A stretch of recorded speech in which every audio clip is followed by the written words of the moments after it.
वळूयात पुढील बातमीकडे। विधानसभा अध्यक्ष राहुल नार्वेकरांच्या विरोधात हायकोर्टामध्ये याचिका दाखल करण्यात आलेली आहे।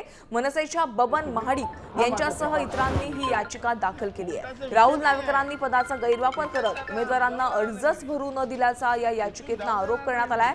या प्रकरणाची सखोल चौकशी करत सीसीटीव्ही फुटेज आणि साक्षीदारांचे जबाब नोंदवून तातडीने अहवाल सादर करण्याचे आदेश या याचिकेतून अशी मागणी करण्यात आलेली आहे। तर हायकोर्टाने तातडीने हस्तक्षेप करत येत्या निवडणूक पुलाव्यातून या सर्वांनी निवडणूक लढवण्याची परवानगी देण्याचे निर्देश निवडणूक आयोगाला देण्याची मागणी करण्यात आली आहे। ही जाणीवपूर्वक चूक केलेली आहे।